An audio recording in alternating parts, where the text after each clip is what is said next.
మున్సిపాలిటీలోని శివాజీనగర్లో ఉద్రిక్తత నెలకొంది. అధికార పార్టీకి చెందిన నేత వైసీపీ నేత దువ్వాడ శ్రీనివాస్ తమ్ముడు శ్రీకాంత్ ఇంటి ప్రహారీ గోడ కూల్చేశారు. శ్రీకాంత్ గోడను నూతనంగా నిర్మించగా రోడ్డును ఆక్రమించి గోడ నిర్మించినట్లు కాలనీ వాసులు ఆరోపిస్తున్నారు. మున్సిపాలిటీ నిర్మించిన కాలువను సైతం ఆక్రమించి ప్రహరీ గోడ నిర్మించారని గ్రామస్తులు ఆగ్రహం వ్యక్తం చేస్తున్నారు. కాగా సమాచారం అందుకున్న పోలీసులు ముందస్తు జాగ్రత్తగా భారీ బందోబస్తును ఏర్పాటు చేశారు.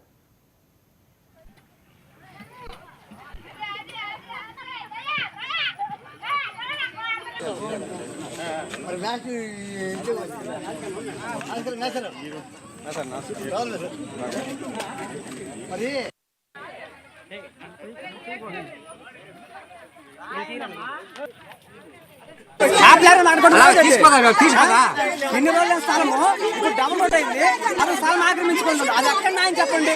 ఒక ప్రభుత్వంలో మీరు ఉన్నారు, ఒక టీడీపీ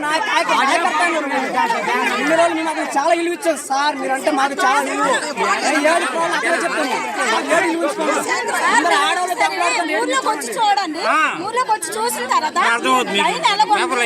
వచ్చి సిట్టింగ్ పెట్టి అందరం అడిగిన తర్వాత మీరు ఏం చేసుకోండి, నేను డైన్ ఎదురు వదలను చెప్తుండగా మేడం జరిగింది అన్ని చేసి ఆప్ కంటే మళ్ళీ గోడ కట్టేశారు. ఈ డైన్ ఉందా అంటే పాతగా ఇప్పుడు కొత్తగా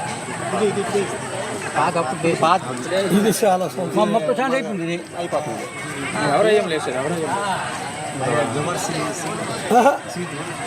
డ్రైనేజ్ ఈ మధ్యన వేసారండి.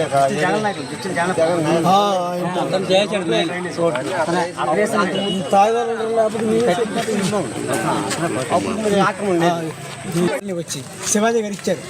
అప్పుడే రోడ్డు గురించి ఏమంటే ఇక్కడ ఈ మార్కెట్ యార్డ్ నుంచి గొడవపడి 22 అడుగులు మేము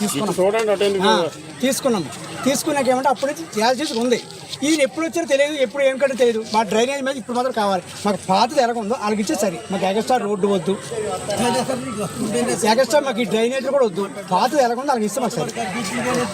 మాకు ఎవరి వల్ల ఇబ్బంది అండి, ఆయనే ఇబ్బంది మాకండి. శ్రీకాంత్ గారు వల్ల ఇబ్బంది మాకు. ప్రతి ఒక్కరిని కలిసి రావడము ఎందుకు కడతామని నా ఇష్టం ఉన్నట్టుగా ఆయన మాట్లాడుతుంది. ఆయన మున్సిపల్ ఆఫీస్ వచ్చారు, కమిషనర్ వచ్చారు అంటున్నారు. మాకు తెలియదు. ఆయన మాత్రం మేము అన్నాము గొడవ తేలినంత వరకు ఆగండి అన్నాము. అది కూడా లేదు. ఆయన ఇష్టమైనట్టు డే నైట్ కట్టించేశారు. అది చెప్పామంటే మా ఇష్యూ ఉంది కాబట్టి కొంచెం మాట్లాడుతున్నాము సరే ఆఫ్ చేస్తామన్నారు. ఆమె కూడా ఆఫ్ చేయలేదు, ఈయన కడుతున్నారు. మేడం గారు నిన్న వెళ్ళాము, ఇవాళ ఫోన్ చేయడం కూడా జరిగింది వీసీ గారికి. కానీ ఆయన మరి ఏ యాక్షన్ తీసుకోలేదు. అన్నీ వచ్చి